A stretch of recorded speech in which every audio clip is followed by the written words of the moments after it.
Bienvenue à cette session.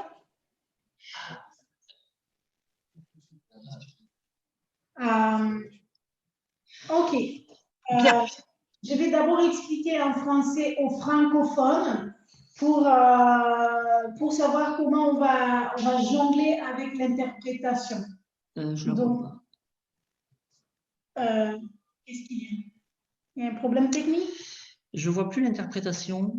Ah ben moi, je te vois. Je vois que, voilà, ça y est, c'est parfait. Ça y est, c'est mieux. Ah, je vais lancer l'interprétation. D'accord. C'est bon, l'interprétation marche. Ok, donc pour les participants francophones, je vais vous, ou pas d'ailleurs, parce que ça dépend qui veut suivre la session en français ou en anglais. Donc les panélistes vont parler en anglais et vous pouvez suivre en français parce qu'on a Isabelle avec nous qui va faire l'interprète. Donc certains parmi vous savent déjà comment faire. Le bouton en bas qui est marqué interprétation et vous choisissez le canal français si vous voulez écouter en français et vous choisissez anglais si vous voulez écouter en anglais. Rien. Ou vous choisissez rien, dans ces cas vous écouterez en anglais. Donc rapidement, si tout le monde a mis déjà son canal, on va switcher en anglais. Je réponds aux questions. Si vous avez des difficultés, posez la question dans le chat et je vous aiderai. Voilà. So, yeah, welcome everybody to this session, which is, the topic is how can African civil society organization can strengthen their financial sustainability. So that is a question today. Think on that.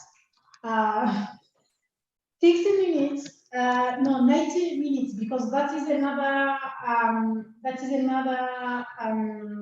error I just noticed. This is a 1 hour and a half session. That is 90 minutes and not 1 hour. And I'm sorry because there has been some confusion.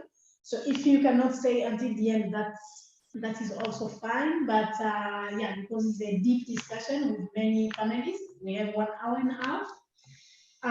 This session will be recorded, and it's also on YouTube in direct, so people can follow also on YouTube. Yeah, so that is about the session, and I am welcoming the panelists. We have Dimitri, and we have Fred Maliasili from Maliasili. We have Charles, who is coming in from Ghana. And I will ask you, if you are not a panelist, to close your video so that we just stay with panelists. That will be much better. So yeah, I was saying Fred coming from US and joining from US and work for Maliasili. Charles is joining from Ghana and work for WATSI. And we have Cesar, who is joining from Kenya and works for KCDF. Dimitri joining from UK and work for Peace Direct. And then we have David, who is our facilitator, joining from South Africa, and who is a OD practitioner. And I hope there will be time for them to speak for themselves. Yeah, why did we choose these panelists? All of them has been doing some work, some research on how civil society organization can strengthen their financial sustainability. And some of them has worked hard on that. That is the case of PCDF, who, yeah, so that is the main point of putting them together. So I leave this space to David, who will bring us into this discussion and talk. Yeah, welcome, David, and the space is for you. Thank you, Mireille, and welcome to our panelists or our roundtablers, or however you might want to refer to yourself. The topic, as you know, is how can African civil society organizations strengthen their financial sustainability. And we hope that by the end of the session, those of you who've joined us, and welcome to all of you, that there will be a deeper awareness of what really affects financial sustainability and what options are there to current practice, What are some different ways of looking at this? And I think our panelists have all got something very powerful to share. I'd like to just ask, as a first step, is for our, I'm going to call you panelists, if that's okay, or roundtablers. If you would just introduce yourself, where you're from, what you do, and why you have something interesting to say about this matter. So just your name, where you're from, what you do, and why you have something interesting to say about this topic. May I start with you, Dimitri? Sure thing. So my name is Dimitri Katsiras, and I'm a research analyst at Peace Direct. It's a peace-building organization based in the United Kingdom. I'm actually originally from Canada, from where I'm from, if you're asking that. Our organization ran a 3-year program that was funded by USAID's Local Works Department that focuses on the localization agenda, called Facilitating Financial Sustainability. And so that was a sort of 2-pronged approach involving field research and testing and piloting action learning groups in 3 contexts to look at how they can improve their financial sustainability of civil society in their contexts. Great. Thank you very much. You're welcome. Cesar, may I ask you to go next? Yeah, so yes. You're thanks a welcome. lot. So my name is Cesar from an organization called the Kenya Community Development Foundation. We're based in Kenya, now running into 23 years. And one of the interesting things is that we borrowed a lot from Canadian foundations, which has a longer history of community foundations.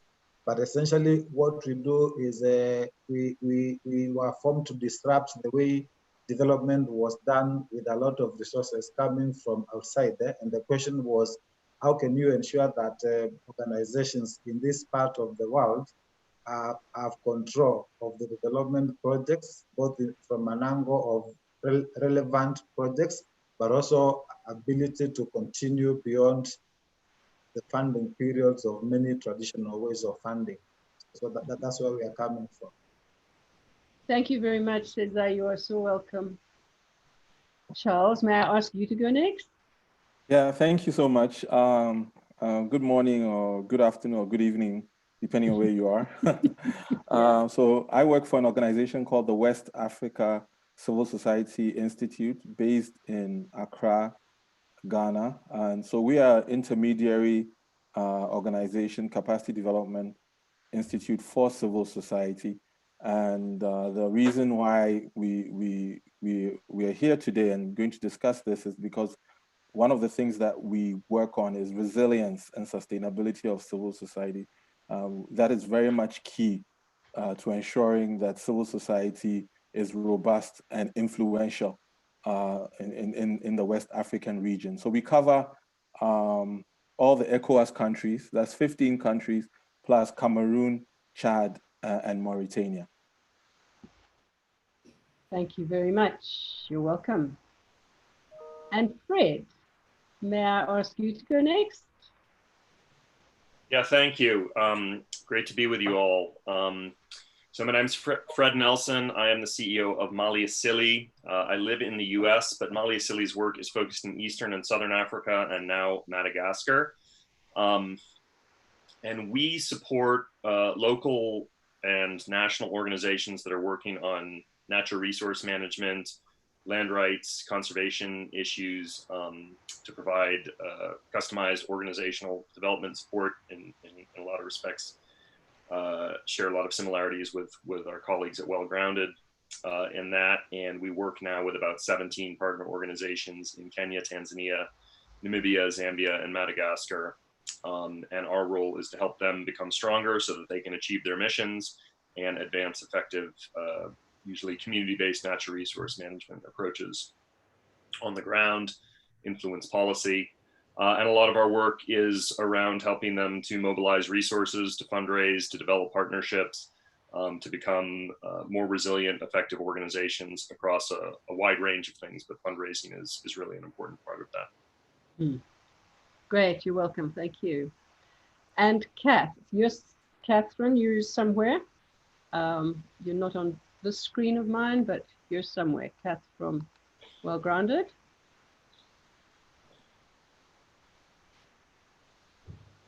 Are you with us? Hi there. Yes. My name's Kath. I worked with Yola to set up Well Grounded 10 years ago. And so we've been involved working with civil society organisations in the Congo Basin for the last 10 years. And one of the conversations we always have is around the sustainability and durability of the actions of African civil society. Welcome, Kath. So I did suggest that we will take this in 3 stages. We're clear on the topic, and thought to start with a question around how people see the current situation with CSOs in Africa. Where are the constraints? Where are the potentials? I'm also going to ask people to sort of limit themselves to a certain number of minutes, just so that we can get through everybody. But there'll be 3 stages: is how do you see the current situation, but then also to share the alternatives you found through your research. What have you found? Where's potential around this financial sustainability? And then the third one is, how can CSOs take this up? What are the kinds of, what does it take to take up alternative approaches and alternative ways of building their financial sustainability? So I'm not going to allocate. Can you just start speaking? Anybody who's ready to respond to the question, how you see the current situation with CSOs in Africa now. And you have 2 minutes to just explain a little bit of what you're seeing that's led you in a way to look at alternatives.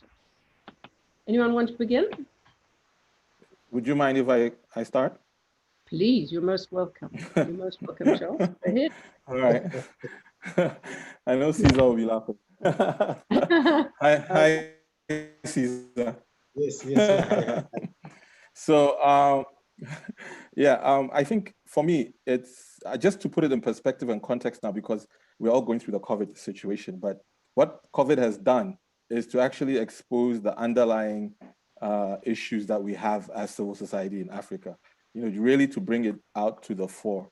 And so in terms of our health, if you look at the health of civil society right now, one of the biggest challenges we have is that many of our very good organizations, local organizations or community-based organizations, or what I'll call less resourced NGOs that do important work in disadvantaged communities, are facing a very difficult challenge of survival.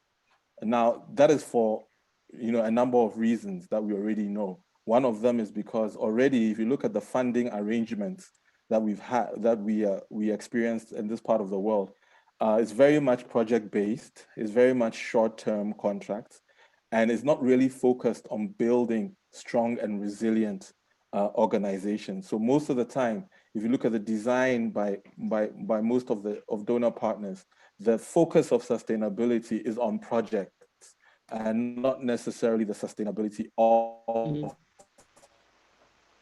those who are working in those communities. So if you look at it, just to bring it in perspective, when this COVID happened, right, you notice that many of these organizations have little reserves and basically have no emergency funds to respond to a crisis of this nature. And usually when there's funding for administrative support, usually it's either between 7 or 10% if you have a really good donor partner, right? So this basically has left many organizations with nothing, and really they're facing like a tsunami, like COVID-19 right now. So in terms of financial sustainability, many organizations are in dire straits, right? And then you look at the other flip side, government support. Yes, governments are coming up with stimulus packages, right? But these stimulus packages are usually targeted at private sector or government agencies. There's no stimulus package for the social sector. And I can say basically in almost all African countries, right? So that in itself is also a challenge. And then, of course, we are excessively dependent on external donor funding, right? That's why we are here to talk about alternatives. And because we're excessively dependent, where we're getting our funding from, they have their own issues to respond to. Right now, they are also investing in responding to the COVID challenge. And so that has left a lot of our organizations in even more dire straits. So when you look at sustainability, yes, financial sustainability is dire, but other aspects of sustainability, if you look at operations, if you look at identity, if you look at interventions, are also being called into question right now. So it's a tough time for especially what I will describe as community-based organizations and less resourced NGOs that work in disadvantaged communities. The ones that are actually surviving, I should say, are the bigger national organizations with more supportive infrastructure and more donor support, who are to some extent still keeping it together. Thank you, so Charles. I'll just start from there. Yeah. Thank you. Thank you very much. Anyone want to pick up from there? Feel free to contest, to add, and to introduce new thoughts. I'm sure I can pick up from there. Go ahead, Dimitri. Thanks. Sounds great. Obviously, COVID has exacerbated a lot of these structural problems that underpin the lack of financial sustainability across African civil society organizations. But there's also like bigger issues as well that have been longstanding issues, including shrinking civil society space, especially in conflict-affected areas or areas where governments have seen CSOs with suspicion, and that hasn't helped for them to be able to openly fundraise. Especially around certain sensitive issues, around human rights, for instance, and depending on the sector, financial sustainability can really vary.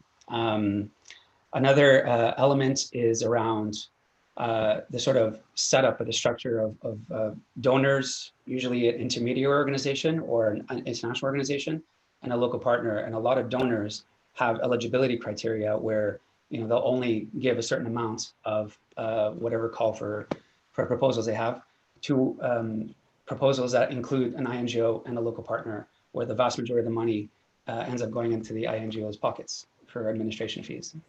And the rest is projectized in project-based activities, and less so in core funding or flexible funding structures or mechanisms.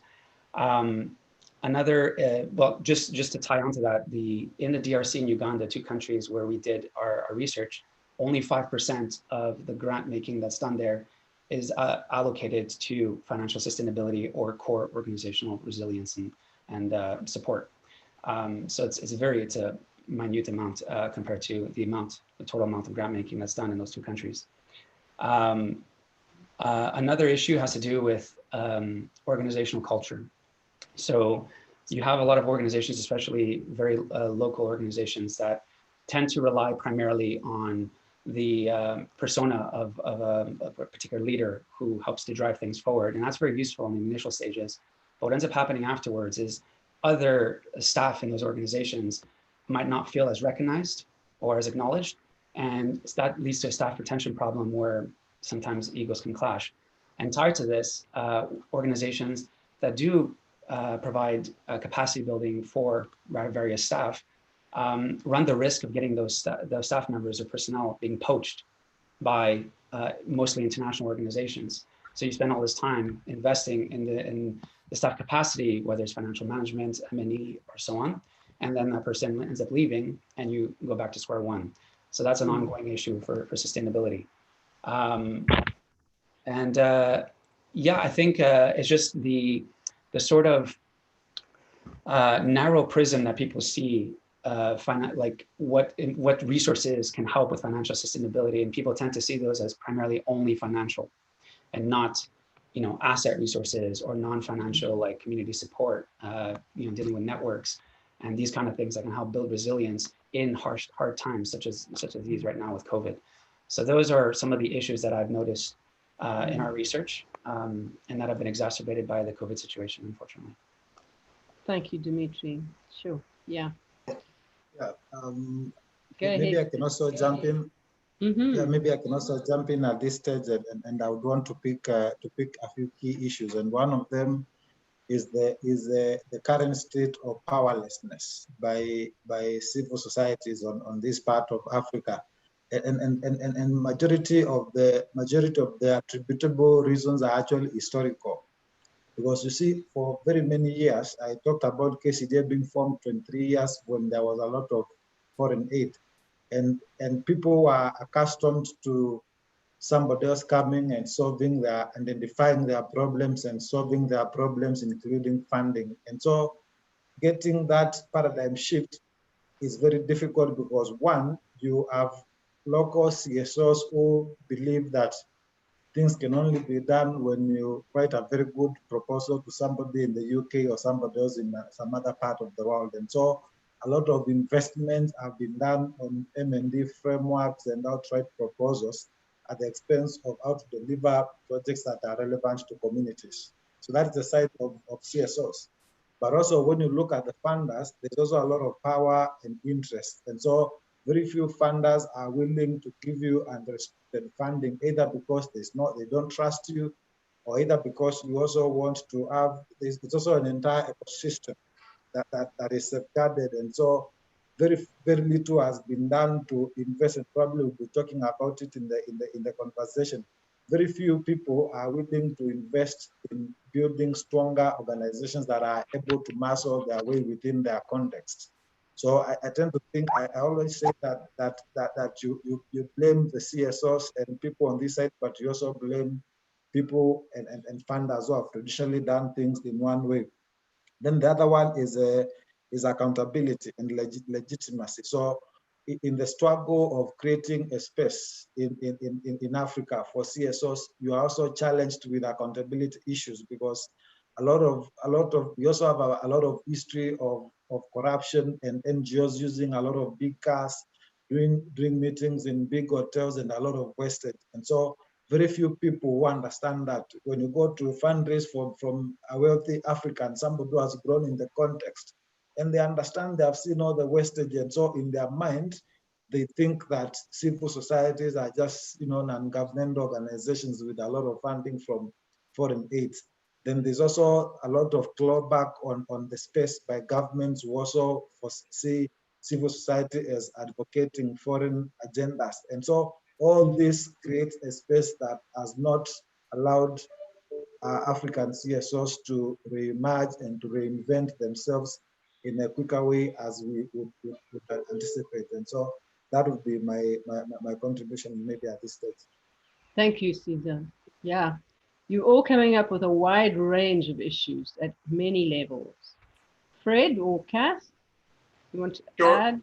Sure. Yeah, I think, just to echo what others are saying, there's the core challenge is kind of a dysfunctional or a disempowering funding ecosystem, right? And a lot of the inherited behaviors and patterns around fundraising and funding, right? So I think it's important to think about this issue both in terms of what are the funding models and how do those support effective civil society organizational growth and impact, and what are the funding models and fundraising practices by civil society organizations that also play into that kind of dysfunction. And I think, others have mentioned kind of the norms around short-term, highly, project or activity-based funding, transactional funding. We kind of distinguish between what are transactional funding relationships and what are, partnership-based funding relationships where you kind of co-invested in work together rather than more transactional project-based funding.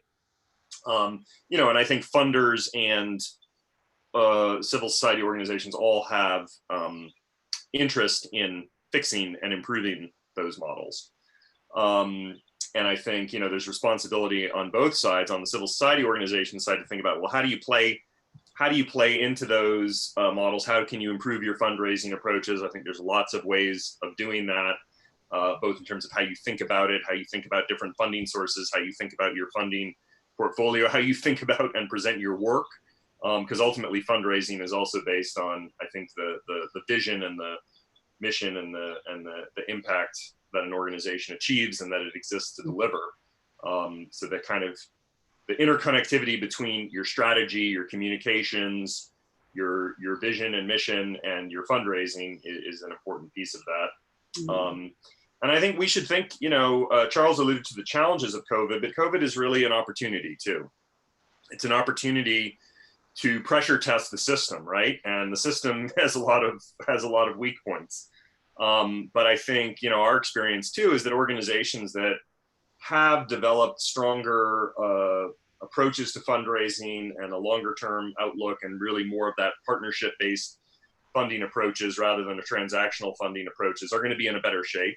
And we're seeing funders step up and also, I think, question some of the kinds of problematic funding models that we're talking about, and make more flexible funding. And again, we can talk maybe about some of the responses of the funding community during this period. But it's probably an opportunity to disrupt some of the challenges that we're identifying. Thank you. Thanks. Kat.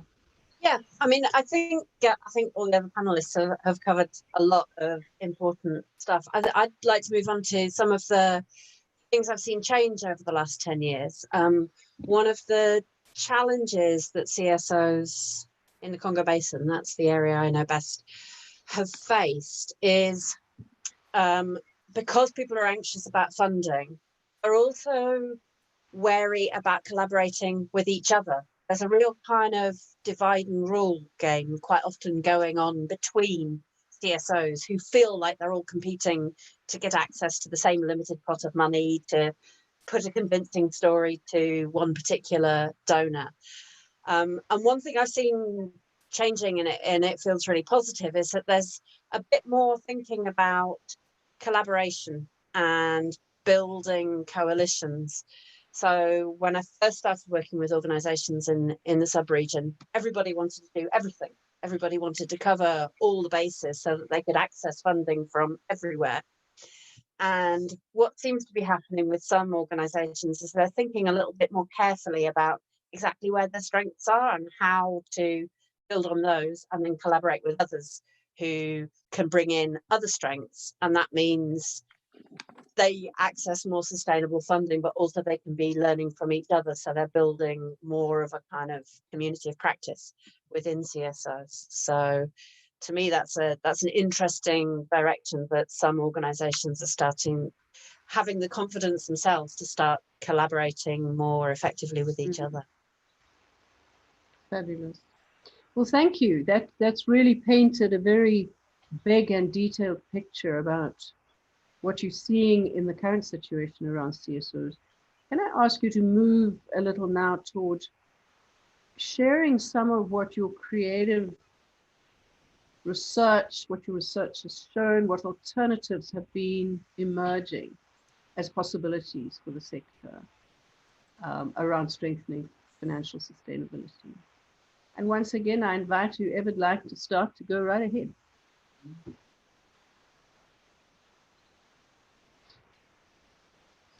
Okay, I can start. Thanks, John. All right. So a lot of the work that we have done is try to document organizations that are using or putting in place alternative funding models. And so we've done that over a period of like 2-3 years, and I've put together a guidebook called the Alternative Funding Models Guidebook, right, which is available online. And the interesting thing about that process has been the kind of models that we have seen that are being piloted, that are being used as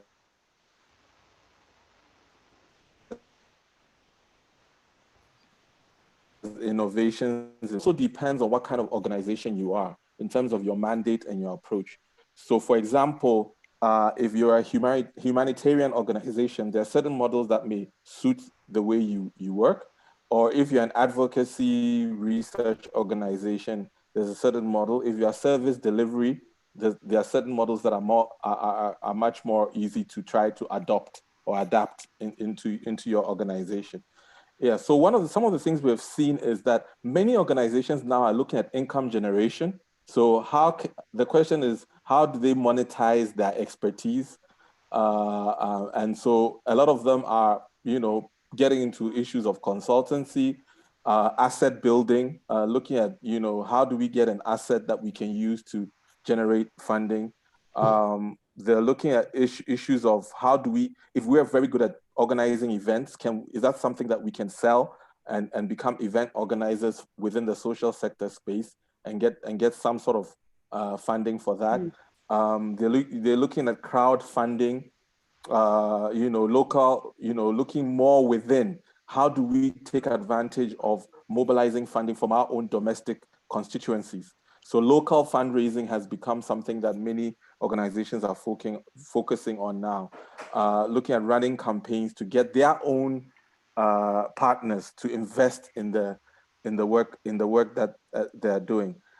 So domestic resource mobilization is important, and of course supporting local philanthropy, the infrastructure for local philanthropy in the long term, that will also help.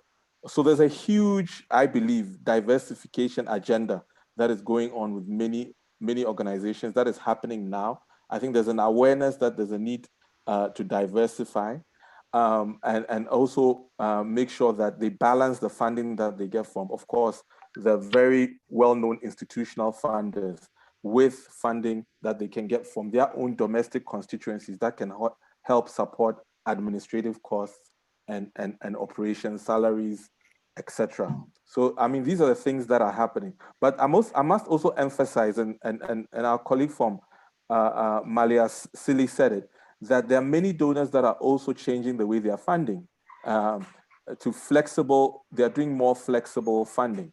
And many donors now are not doing activity-specific funding anymore. So they give general support funding. So they look at what they can support and they support your programs. And they give funding for your programs. And then they allow you as an organization to determine how to use that funding in terms of programs.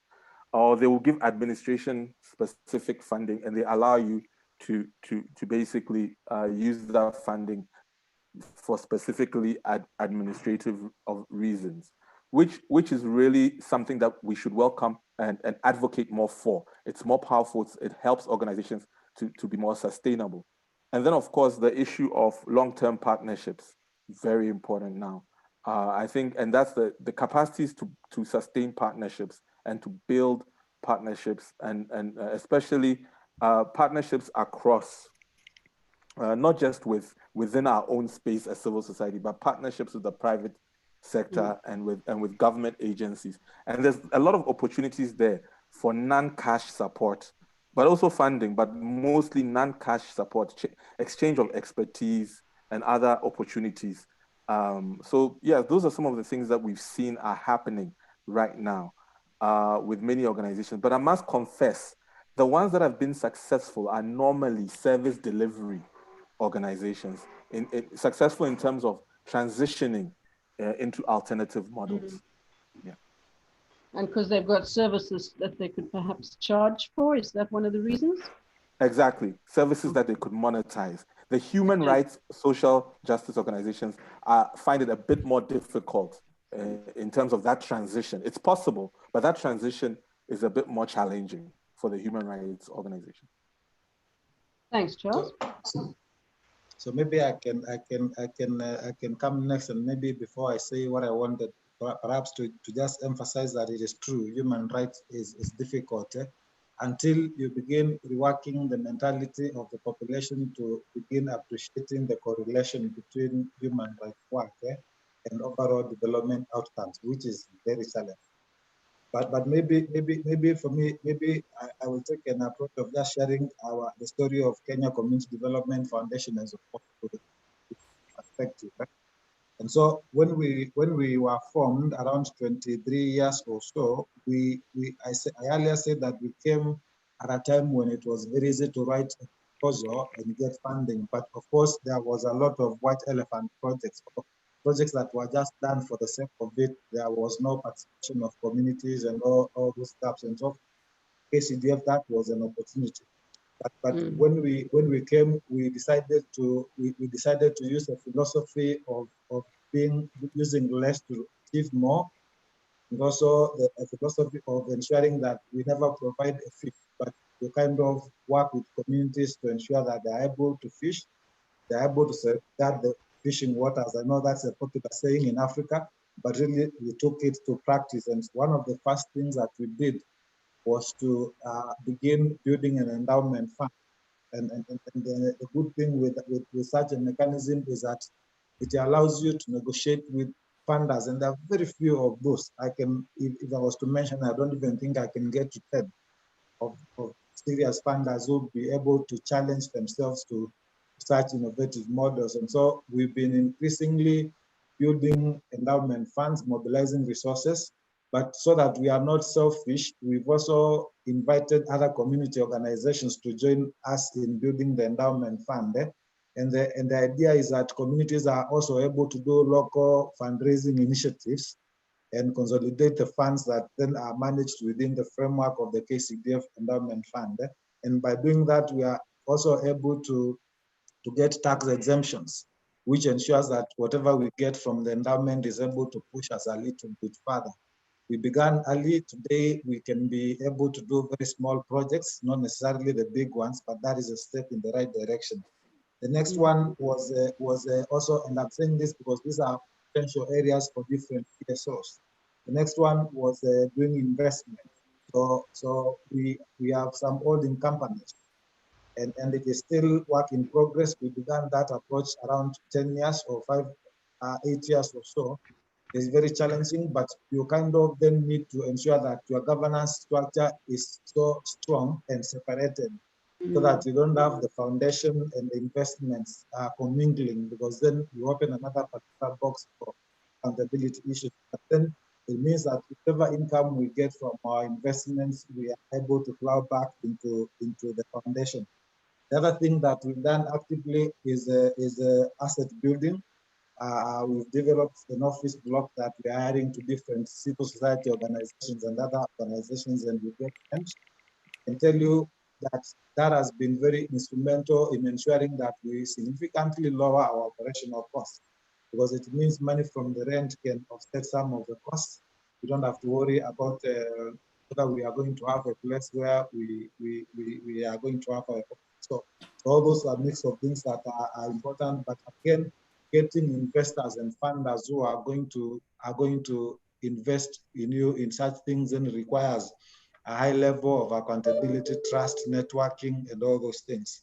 Then the other one is a local fundraising, where we have been, and it is difficult. We are now surpassing the 20% mark of local fundraised resources. But you see, it is very slow. It needs a lot of funders. We had a very good funder. We are very lucky. We have had several 2 or 3 funders who have been very good, who have invested in ensuring that we begin building a department of local fundraising. You invest because, and in the initial years, we were making losses. So then the last one that I will talk about is consultants, and I think Charles has captured that, where we are also using part of our resources, part of our human capital resources to do consultancy for other organizations, and we are able to earn a little bit of income that then again helps us to lower our admin cost, or we are able to use it for our charity work. So the idea is it is slow, but it takes a mindset of communities to begin challenging themselves to get more involved, and it also begins challenging funders.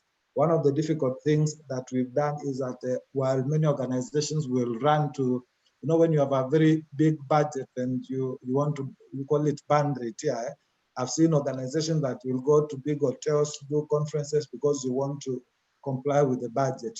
But for us, we'd rather tell the funder that we did this, we met all the obligations of the projects, there's 10 million that is left. We propose that if we can do with this money ABCD. And most funders will listen because they can already see that you delivered on what was your mandate. So in very few cases have we been told to return money, but we also ensure that we retain a high degree of accountability so that for whatever we say we will do, we do. Thank you.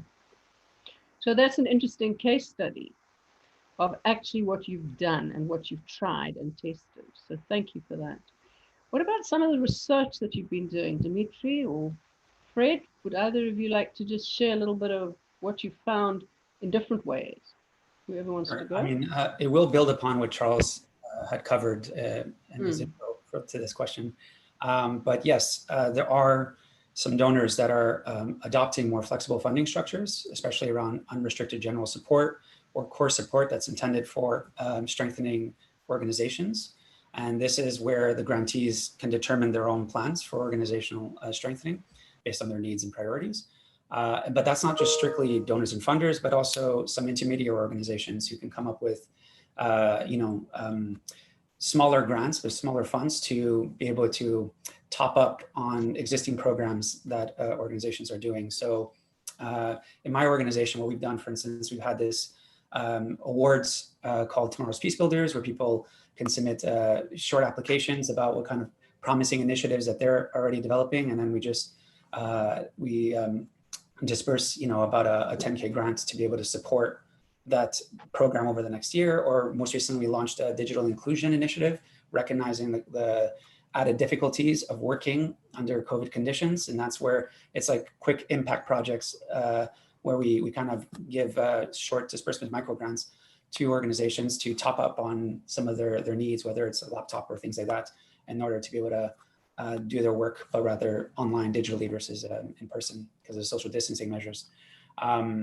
But that's also affecting how sometimes local philanthropy is shaping in different contexts, where donors and funders and international governments, or the international community more generally, are supporting the strengthening of local funders in certain contexts that can be, hub organizations and so on, to be able to disperse grants themselves without having to depend on the international funding structure that's in place.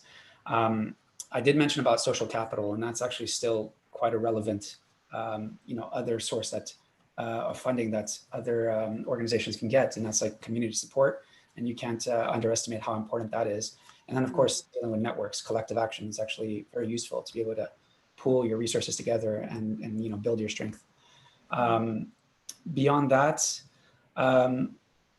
another interesting thing that came out of the research is around certain organizations' organizational structure when it came to allowing certain staff members to be contracted out temporarily to provide services for as a consultancy. And so they would come up with an arrangement where that person would, in a time when they didn't have much going on, that person can be outsourced to another organization, provide some consultancy service, and then a portion of those funds are reverted back into that organization, so that both the individual can gain more experience and develop their capacities, but also the organization's getting a source of funding coming back.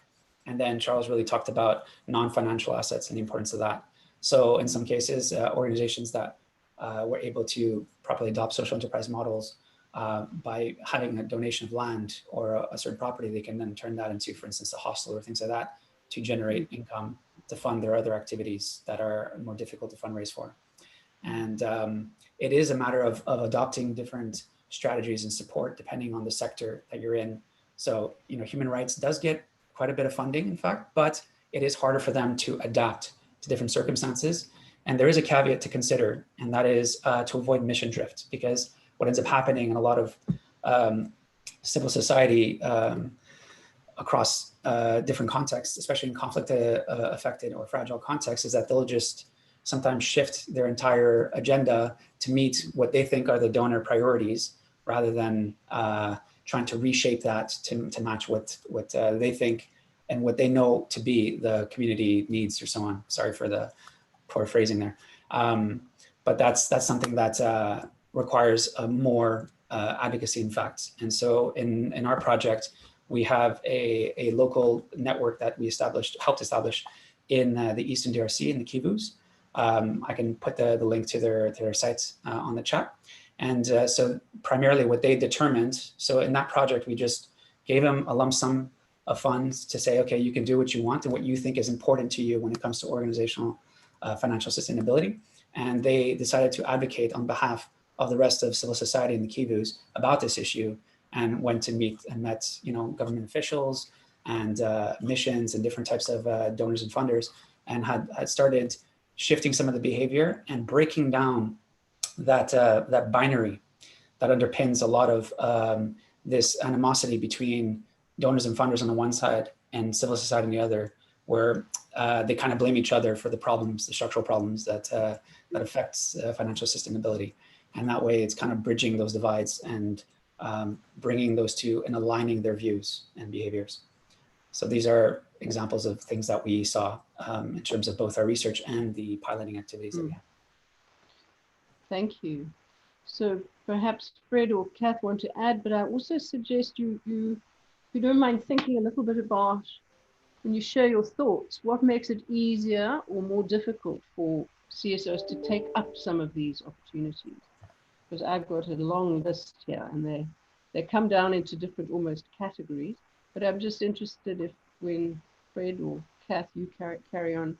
Well, let me get maybe put a slightly different spin on it, Sure. or a different, which I think is practical. And I think a lot of our advice on fundraising with our partners is that actually with fundraising and thinking about your funding models and where you find different sources of funding, is you got to start with your product and actually what you do, what you impact you achieve, you know, and that's really a strategic question. So it's almost taking a step back and thinking about, you know, I think a lot of times fundraising problems and challenges with funding models and the opportunism and chasing the money and those kinds of things that we're talking about, it results from an organization not actually knowing exactly what it wants to do, what it wants to achieve, what its core product and impact is, and who values that, you know, because that's kind of where you start with your fundraising is what impact, what change are you bringing about, and you know, and who values it? What's the market for that? Is it overseas funders? Is it government? Is it local communities, service provision models? Is it consulting? What is that value proposition for that core product? And a lot of times the reasons organizations struggle is because they're doing too many things. They're not doing them well.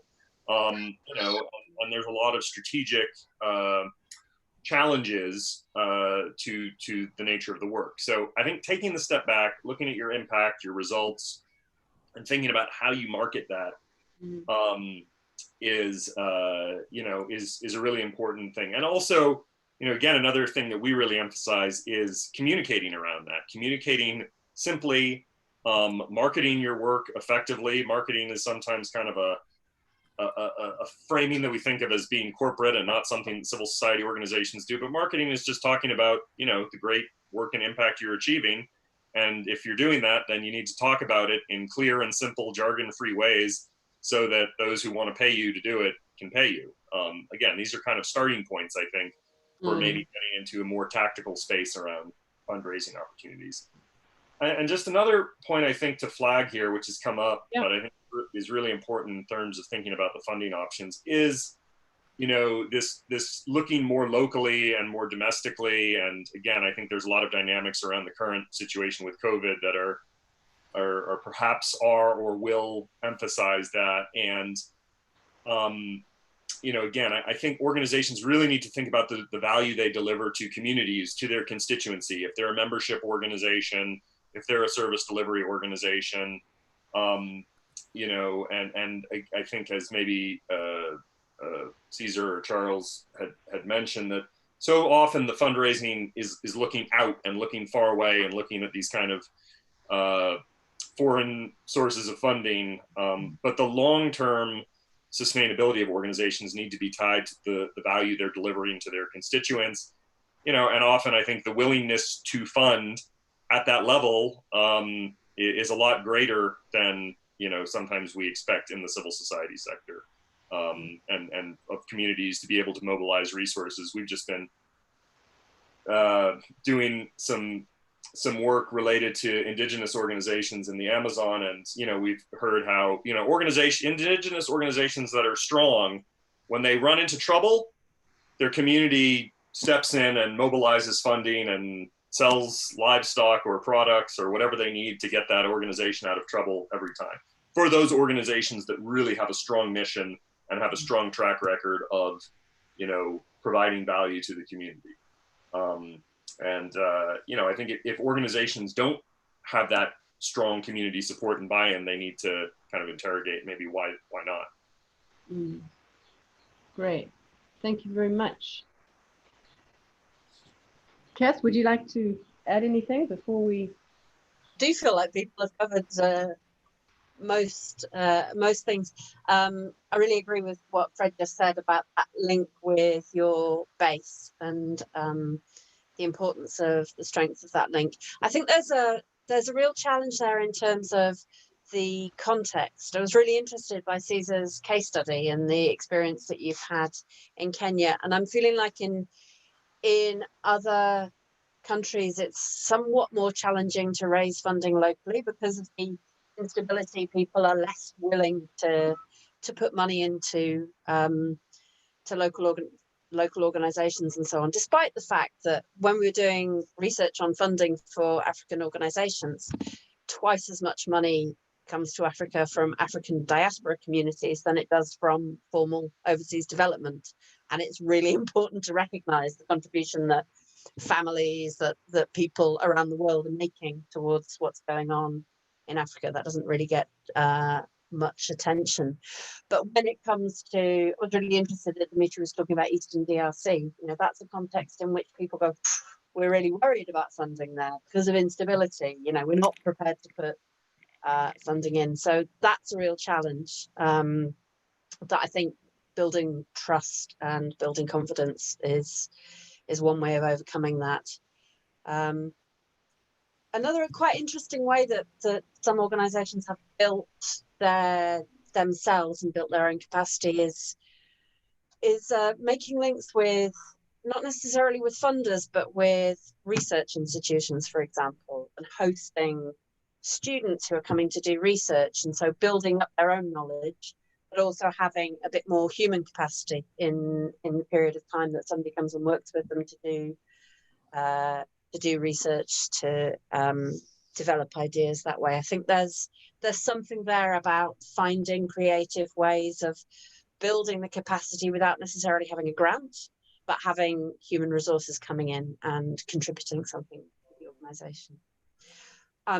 While I've got the floor, I'm afraid I thought this meeting was an hour and I have another meeting at 12:30, so I am going to have to leave before the end, and I really apologize for that. But yes. Thanks, Kim. Is there anything you'd like to say before you closed on? Just around any thoughts you have about what kind of mind shifts do CSOs have to make to take up some of these opportunities? Do you have any thoughts about that? I think it's a little bit, I can't remember which panel member was talking about the way that CSOs tend to get trapped into a certain model of how you have to get funding, how you have to report on it, and how your organization has to be structured in order to access funding. And sometimes that goes back to what Fred was talking about in terms of having confidence at the community level and confidence at the donor level.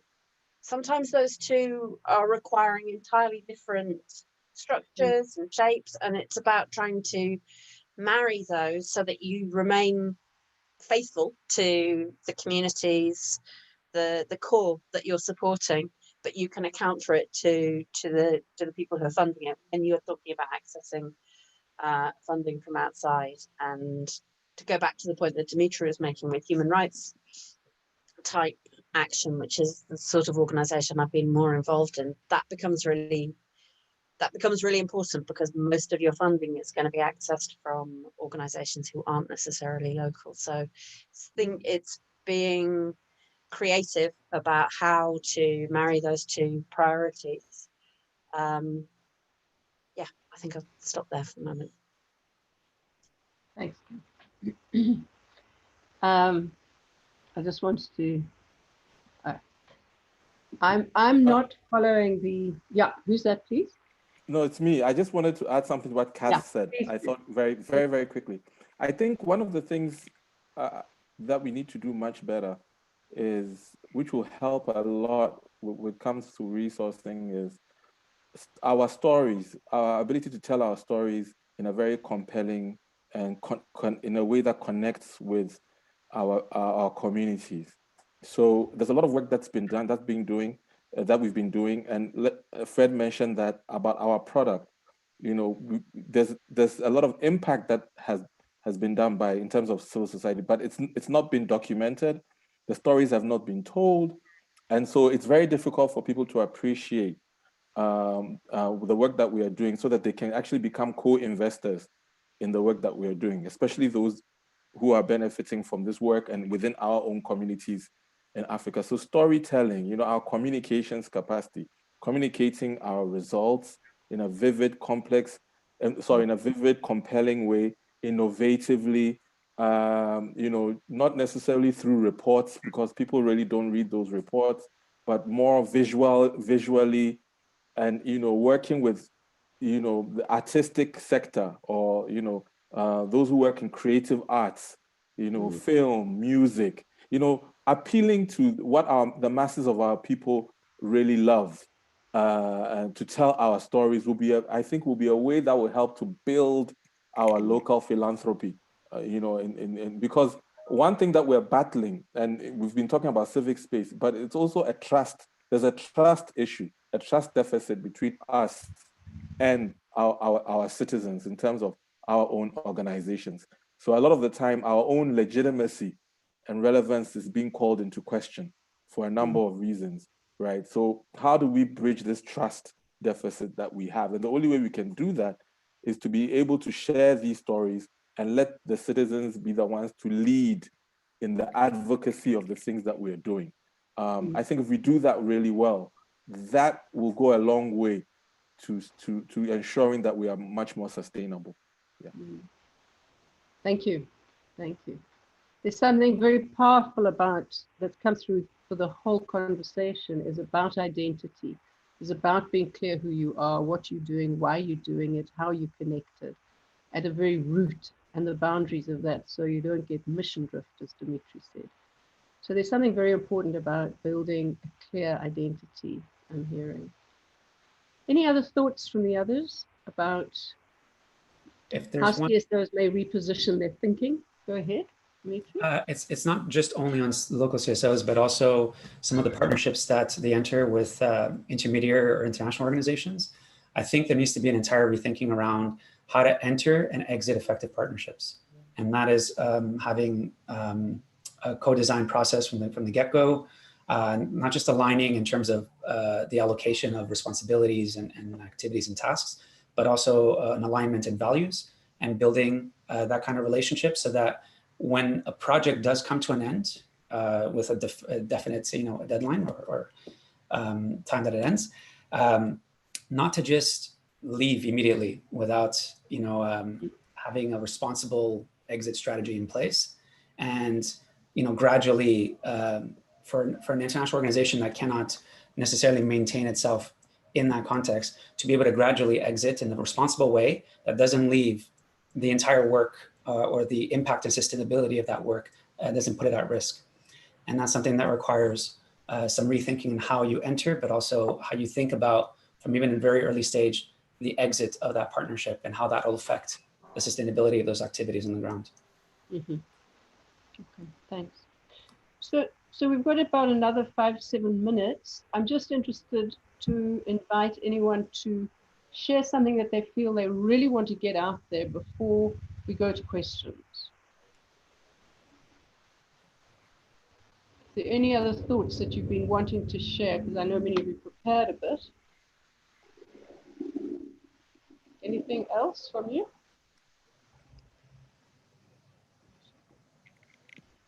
Okay, so Mireille, we're going to need some help to find out what questions are coming through. I've been focusing on the panelists, so I haven't been focusing on the chat box. Yeah. So I wonder if you could help by starting to share any of the questions that are starting to come through. Yeah, thank you, David. I was looking at chat. There is not question in there, but I will ask people to raise your hand, you know, in the chat, as we have been doing in other sessions, so that we can give you.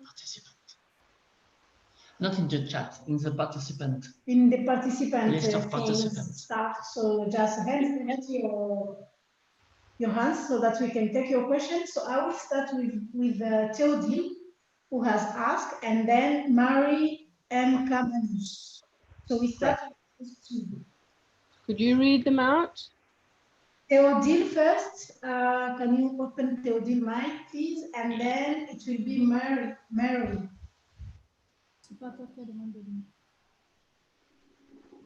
Go ahead. Yes, Judith. just a very quick one.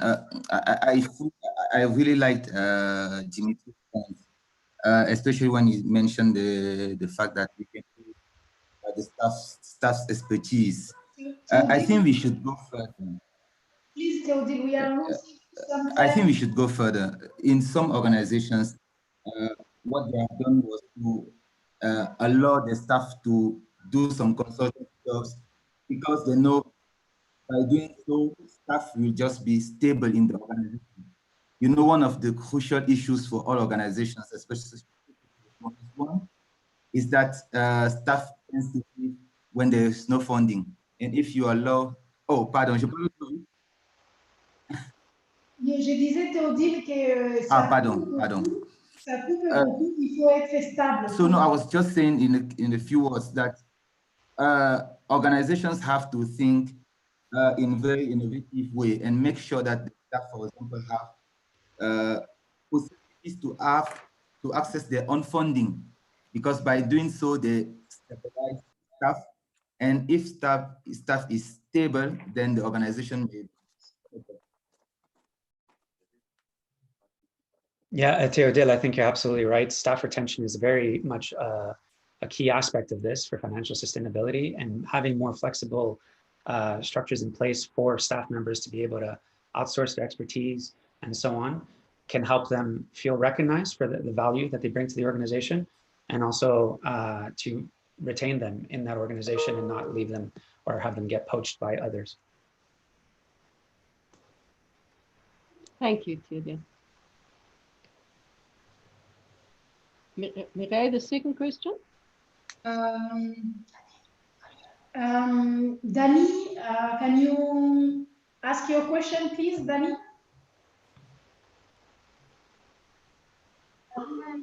Oui, bonjour.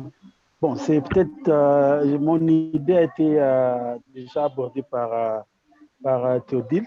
C'est justement, je voulais comprendre un peu, si j'ai apprécié cette idée de vendre des compétences, parce que j'imagine que dans les organisations, il y a au fur et à mesure qu'on travaille avec les communautés, on développe aussi d'autres compétences. C'est aussi important de vendre ces compétences, et c'est en lien avec la fidélisation des membres. C'est-à-dire, au lieu que les membres soient débauchés, par exemple, par d'autres organisations et que l'on se retrouve perdant, d'une manière, on peut toujours capitaliser ça. Donc, c'est-à-dire que quelqu'un aille travailler, mais sachant qu'il y aura un quota et qui reviendra à l'organisation locale. C'est un peu comme des footballs où on pense toujours à l'équipe qui a formé et le joueur. Et voilà un peu, c'est une contribution tout petit peu. Voilà, merci. Merci, Danny. So, Danny, it was not a question, it was just a contribution. And yeah, I don't think, Isabel, you don't need to translate since he has talking session. Have a little break too.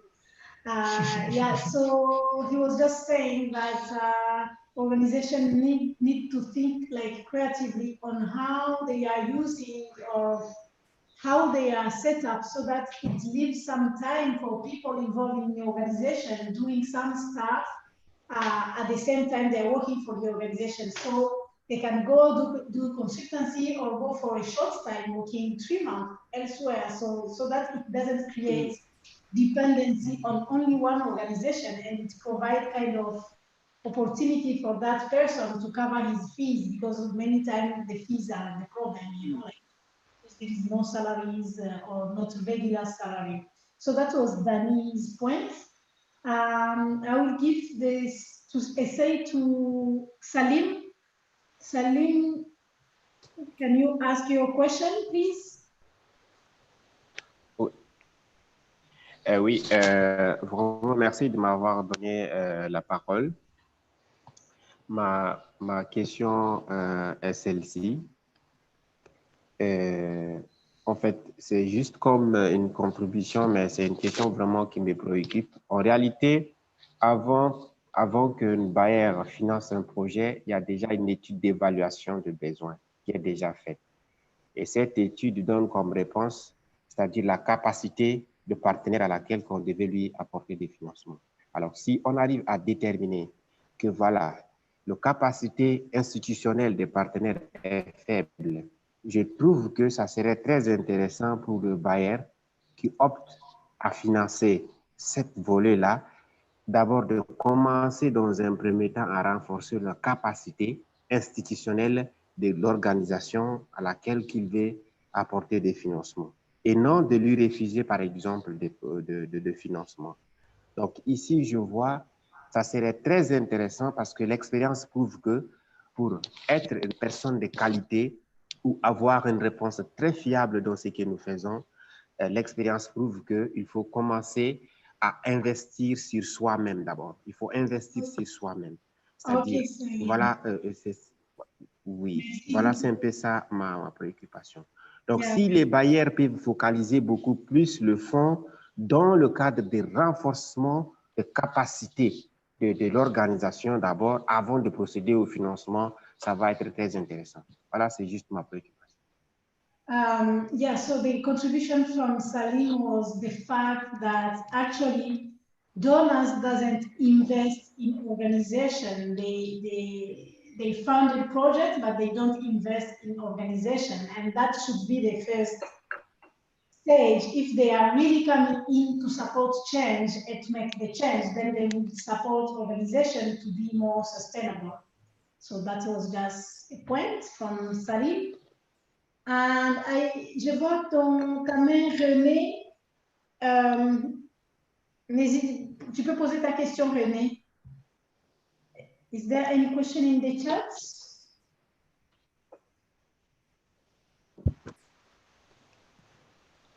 René. Allô, vous m'écoutez? Oui, oui. René, vas-y, brièvement. Oui, merci beaucoup. Je tiens d'abord à féliciter ce partage. C'était un partage très enrichissant. Ça reflétait un peu la réalité actuellement, ce que nous vivons. Et au-delà de cela, il faut aussi voir aussi les ONG de droits de l'homme sont beaucoup attaquées sur les questions de corruption parce que ce n'est pas facile. Et je pose la question pour savoir, la majorité des populations qui sont nos cibles, nos bénéficiaires, ne sont pas des intellectuels ou bien des illettrés. En fait, ils n'ont pas été à l'école. Ce sont souvent des personnes qui ont laissé des études à bas âge et tout. Et comme on nous a parlé de la manière de communiquer, quels sont les outils techniques qui peuvent permettre à ces populations de mieux capitaliser l'information, de l'utiliser? Parce que nous venons avec des documents, des paperasses, parfois ça leur passe du temps, ils sont là, ils baillent, mais on a besoin des outils concrets qui vont leur permettre facilement de capter le message. Je ne sais pas si au niveau des conférenciers, on peut avoir des outils techniques au moins qui va capitaliser tout le projet ou bien l'instrument, le produit un peu quelque chose. Merci. So, René, est-ce que, du coup, j'étais un peu perdue est-ce qu'il y avait une question spécifique ou c'est juste une demande des ressources?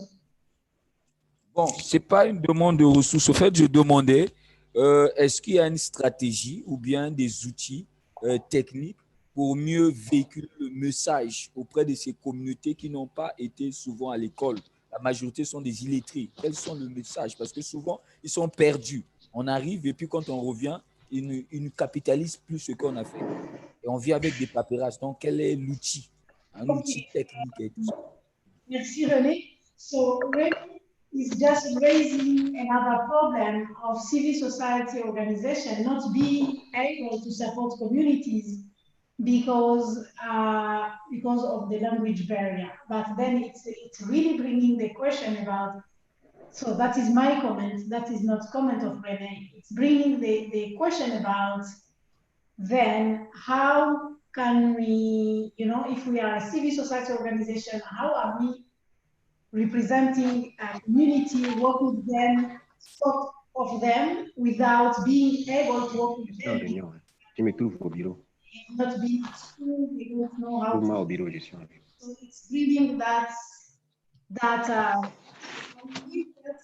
guys. Somebody in the panelists want to respond to that. So how do we support communities when they don't know to read and to write? So that's what I get from his question. Mm-hmm. Does anyone want to respond to that? Perhaps just there was a clarification. From what I understood, he was asking for what kind of tools we might have at our disposal to support them in being able to communicate for better prospects for financing on their end. That's how I understood the question, if I'm not mistaken.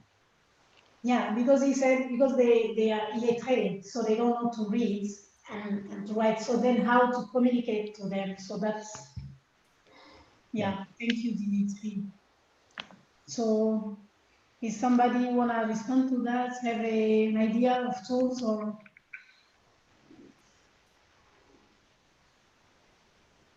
Not really. Not really, René. Maybe, René, tu vas rester un peu avec cette question-là et voir si elle va trouver des réponses ailleurs. Oui, Simba, c'est pour. Tu as une réponse à ça, c'est ça? Il faut un peu de temps. On doit activer ton micro. Tu as une réponse à ça, Madame Simba? Oui, vas-y. Il faut ouvrir ton micro. Oui, bonjour à tous. Et juste pour essayer, moi, je pense que ce que nous avons fait, c'est de faire quand on est dans la salle avec donc le groupe en question qui est illettré, on pose par exemple des questions au choix et puis on leur demande de montrer leurs doigts s'ils sont pour une ou l'autre question. Et c'est comme ça qu'après avoir fait un questionnaire, répondre à un questionnaire comme ça, vous pouvez avoir l'idée des gens qui sont dans la salle, quoi. Merci, Simba. Et je vois dans le chat, René, tu as une réponse dans le chat sur les images, les artistes, les journalistes, etc. So, Ali, can you please raise your question and then it will be Sekou Touré. First, Ali. Go ahead, Ali, please. Yeah, hi. My question is, as Dimitri mentioned, that according to research, only 5% of the funding is going towards the financial sustainability of the organization. So does these research results also going, also getting attention of the donors, of the major donors or the governments who are actually investing, and or they taking it serious? Because if they have to work towards the international development, so obviously they have to go through these NGOs, INGOs. So this is, this current COVID situation is exposed over, the weaker system of the financial sustainability, weaker financial sustainability of these organizations. So do these donors all also concerned about it, and do they have any plan to do something about it?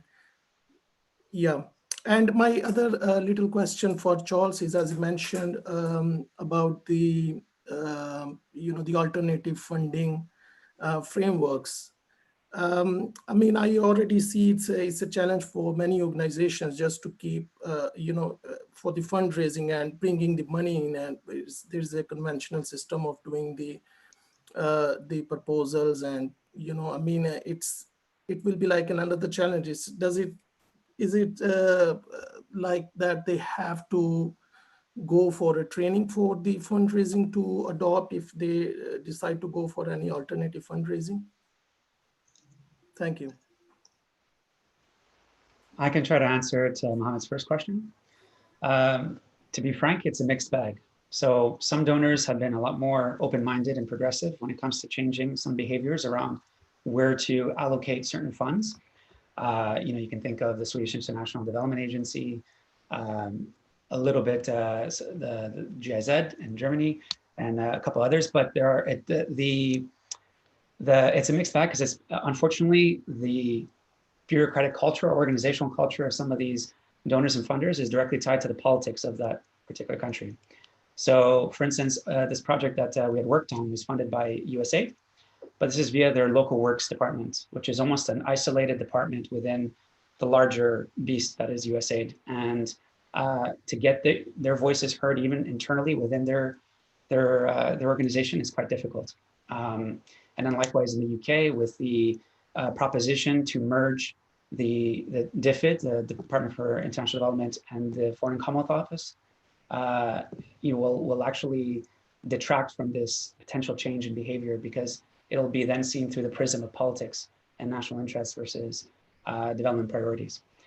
So it is a mixed bag, unfortunately. And all of these donors that I mentioned have been privy to this information, but it's a long, it's going to be a long battle to be able to change some of the organizational behaviors across those bureaucracies. Maybe I could add something, and especially how we've experienced it in Kenya. And the funny thing is that everybody, and I've also been in various other meetings, everybody will say that they have a localized kind of agenda or way of doing things, a bottom-up way of doing things. But at the end of the day, I think it translates to who has the resources. And so until there's a power shift to the extent that local organizations begin getting a little bit on from local sources, then it is very difficult. But of course, and then the other thing is how people are defining localizations. To some, it is giving unrestricted funding. And for me, I think those are the most converted. But to others, it is just changing the tune and the conversations. I've seen others who are allowing a bit of space during co-creation stage before the award of proposals, so that they listen a little bit more to what is coming from grassroots organizations. But I still champion an approach where different countries and organizations and chapters and associations of CSOs, where sometimes there's voice, and you see, you can't like lobby in the very extreme way, but you can create dialogue sessions where you begin pulling NGOs and other bigger organizations into conversations and realities. And like with KCDF, and I know with Charles, we are doing some work in collaboration with different actors. It's a question of trying to ensure that this particular conversation of localization is not driven entirely by people control resources, but how do we increasingly ensure that we sit on that table and try to co-define what is a localized agenda, how does it look like, whose responsibility is it? Because again, it is still our responsibility as African CSOs, as much as we want other partners to join us. So I think it's a conversation, but I also think that we are at a time when many people are willing to listen, and that for me is a good thing. Excellent. There's something Charles wanted to say in response to Mohammed's question. I think from what we have experienced is the greatest challenge in trying to make that shift to alternatives is the mindset. So you need to, as a collective, as an organization, decide at a strategic level that this is what we now want to do. This is something that we want to experiment with or pilot. We want to look at alternatives, right? Because you need a certain mindset, collective mindset shift from the way you've been operating as a traditional donor funding and all the attributes that come with traditional donor funding. And I think it's always important to start with a pilot. And you look at all the options that are available, and then you ask yourself, looking at what your organization does, your mandate, your ways of working, what would be the best model that you can start with in terms of a low-hanging fruit, in terms of a model that you can, basically transition into, right? But you can get a lot of this ideas from also visiting sister organizations or other organizations that have done this. So I'll just give you a story. Some years ago, my colleague and I actually had an opportunity. We had some work to do in Kenya. So we went to KCDF. And at that time, they were building their building that Caesar referenced. I think it's in Thika Road. They were building that. It is, yeah. So they were building that. And it was very interesting to see in terms of their approach. And we asked a lot of questions on why are you doing this? because there's a lot of investment, right? It's a huge multi-story building. How are you going about this? And why do you think this is a good way to go?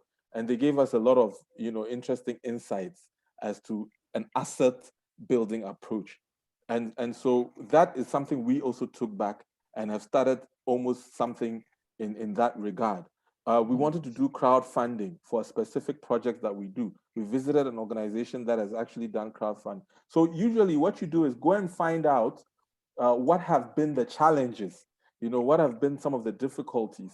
And then you take the learning from there and look at, okay, how you can apply it as a pilot.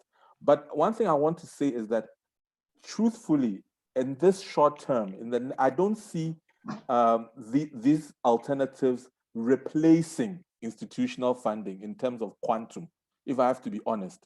But it helps with diversification, right? It helps to have different sources of funding so that you can be able to support, especially administrative and your own capacity building, right? But I don't see it replacing institutional funding in terms of the size.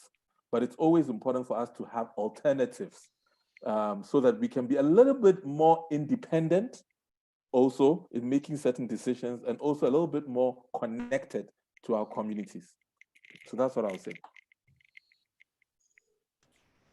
Yeah, David, there is no more question no more hands raised. So I think, yeah. Okay.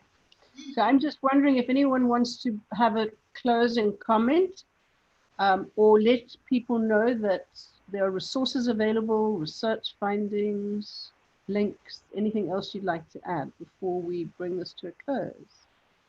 Yeah, there is all the reports, those ones from WATSI, from Peace Direct, from Well Grounded in Malia City.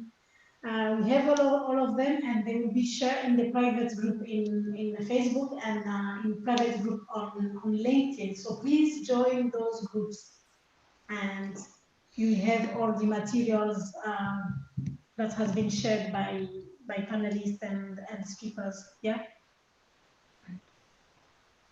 Good. Any last comments from anyone? Fred? Lisa? Charles? Yeah. Really nothing, but I think my parting shot would be as an organization, stand for something.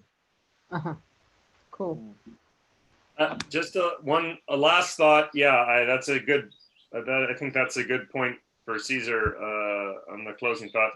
I would say don't think so much about alternative funding models as healthy funding models, right? It's not like there's an alternative and there's just a new thing that you have to get into, but rather, think about what are some of the fundamentals that are going to enable an organization to have a healthy model for resourcing it. And I think that starts with impact and communications. As we discussed, it is critical to look at strong partnerships and move beyond transactional funding models, connect some funding to your base and to your core constituency. So I think really think through what are the fundamentals, not as if like there's something alternative, new and inherently different, but just doing things the right way. Yeah. That's a good point. Great. Yeah. Dimitri, any last comment? No, I think that was said quite okay. Smartly. Thank you. Well, you've all been amazing. Thank you very much indeed. Thanks for your contributions. I think this has all been recorded, so one can go back to it and see it. So I thank you all, and I thank all the participants for turning up. I hope you've enjoyed this. And I'm going to give it back to you, Mireille. Thank you. Yeah, I think we are getting to the close. So the next session will be at 2:30 UK time. So it is about crowdfunding. It's a French session, and then after that there will be local resource mobilization, and this is the KCDF. So just join us there if you want to continue this thinking and reflection and sharing. So yeah, thank you very much for everybody, and especially for Isabel, who has spent a lot of time translating. So thank you very much. You've been amazing, Isabel. Thank you. Yeah. Bye. Bye-bye. Thank you. Bye all. Thanks so much. Thank Bye. you. Take care. Bye. Bye.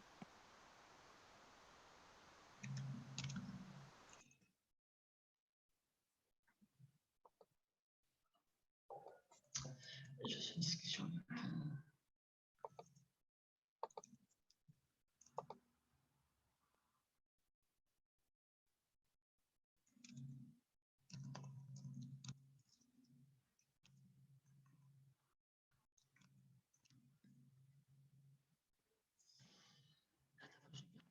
numéro.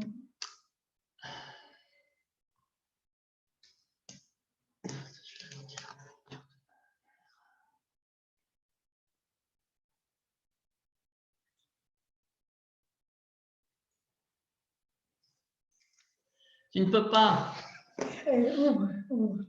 Mais je sais que tu as envie de parler. Allez, parti. No? Yeah, you can speak, Steph, if you want. I'm unmuted by the host. Thank you, Guillaume.